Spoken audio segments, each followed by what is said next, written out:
Fighting has erupted once more between the two former Soviet Union republics in the Caucasus region.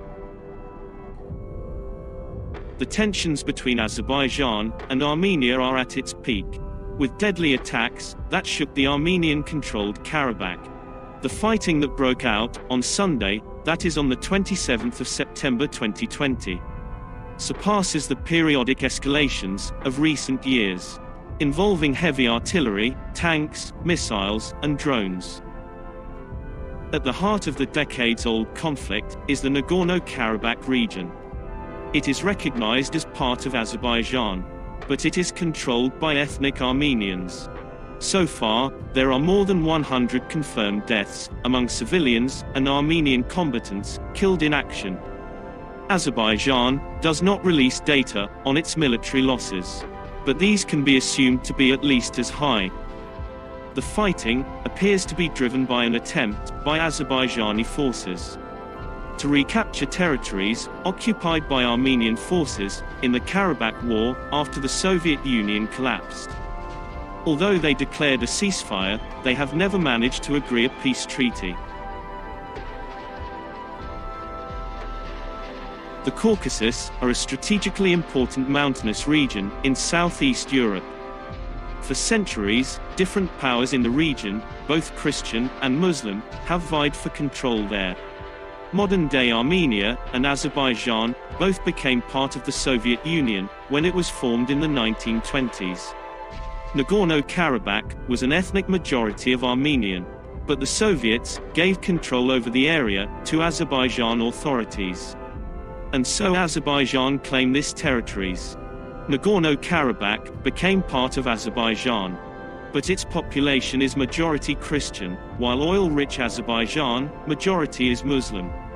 The Armenians in Nagorno-Karabakh made several calls to be transferred to Armenian authority control in the following decades. But it was only as the Soviet Union began to collapse in the late 1980s that Nagorno-Karabakh's regional parliament officially voted to become part of Armenia. Azerbaijan sought to suppress the separatist movement, while Armenia backed it. This led to ethnic clashes. And after Armenia and Azerbaijan declared independence from Moscow, Armenian forces gained control of Nagorno-Karabakh before Russian ceasefire was declared in 1994.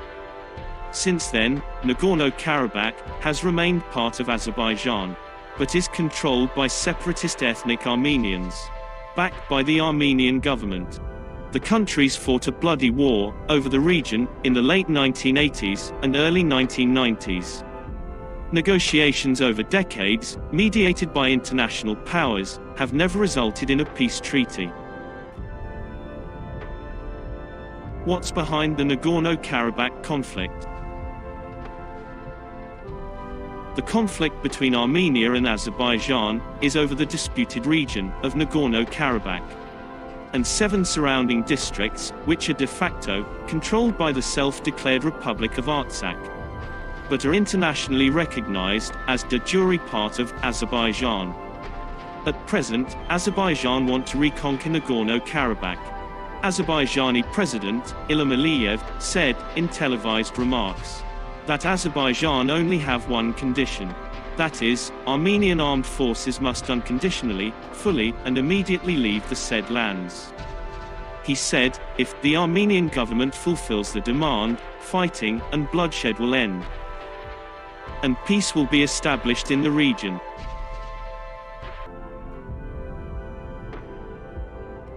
Turkey was the first state to recognize Azerbaijan's independence in 1991, and has been a staunch supporter of Azerbaijan in its efforts to consolidate its independence, preserve its territorial integrity, and realize its economic potential, arising from the rich natural resources of the Caspian Sea.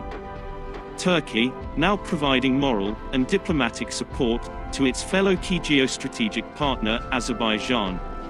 Both states have contacts of defense officials and carry a joint military exercises together.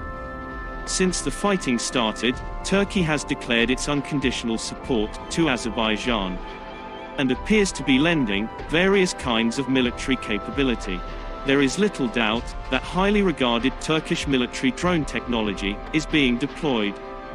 Yerevan has also accused Ankara of shooting down an Armenian Su-25 aircraft on the 29th of September, which Ankara denies, although it is unconfirmed. But growing claims that Turkey has mobilized mercenaries from Syria to fight for Azerbaijan. Russia plays diverse, often contradictory roles in the conflict. Through bilateral ties and the Collective Security Treaty Organization, Moscow provides Armenia with security guarantees. But these do not extend to the combat zone in Nagorno-Karabakh, which is internationally recognized as part of Azerbaijan.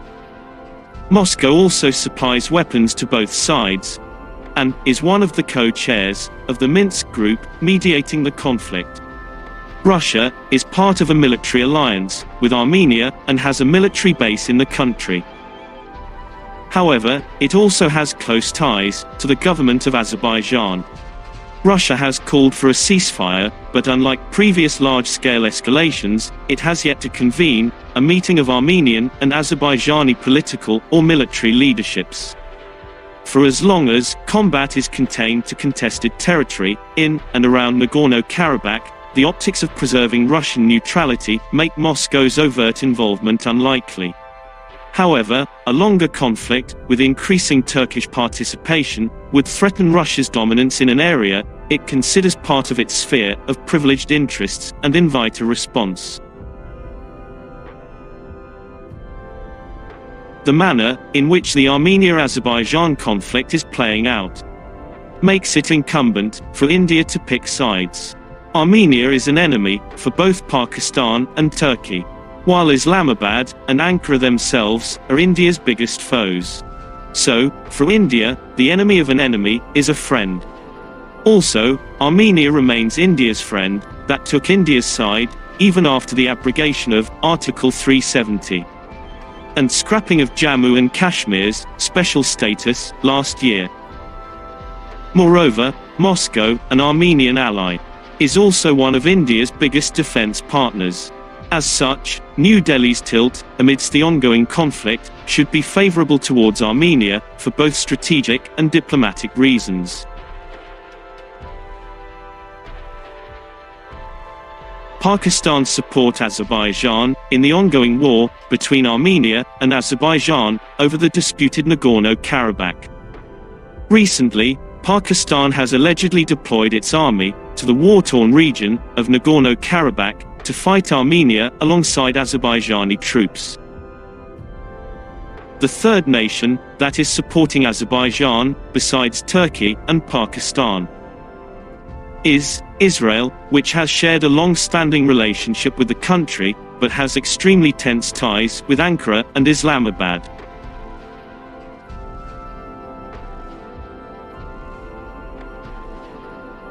In their statement, Russian President Vladimir Putin, French President Emmanuel Macron, and US President Donald Trump called for an immediate cessation of hostilities. The three were speaking as co-chairs of the OSCE, Organization for Security and Cooperation in Europe, Minsk Group, which was founded in the early 1990s, to try to find a peaceful solution to the Nagorno-Karabakh conflict. But Turkish President Recep Tayyip Erdogan rubbished the efforts, saying a ceasefire was only possible if Armenia ended its occupation of Azerbaijani territory. None of the UN countries recognizes Nagorno-Karabakh Republic. In 2008, General Assembly of United Nations reaffirmed that Nagorno-Karabakh is a part of the Azerbaijan and demand withdrawal of Armenian forces. Previous escalations between Armenian and Azerbaijani forces have been contained after a few days, but the intensity of the current fighting indicates that this may not be possible this time. Populated areas within the contested territory of Nagorno-Karabakh have been hit by missile strikes and bombardments for the first time since the 1990s. Civilian targets in Armenia and in Azerbaijan have also been hit. With entangling relations in the modern world, this regional conflict is capable of turning the best of the allies against each other. Else, who would have imagined that Pakistan, Turkey, and Israel could be on the same side against India, Russia, and Iran?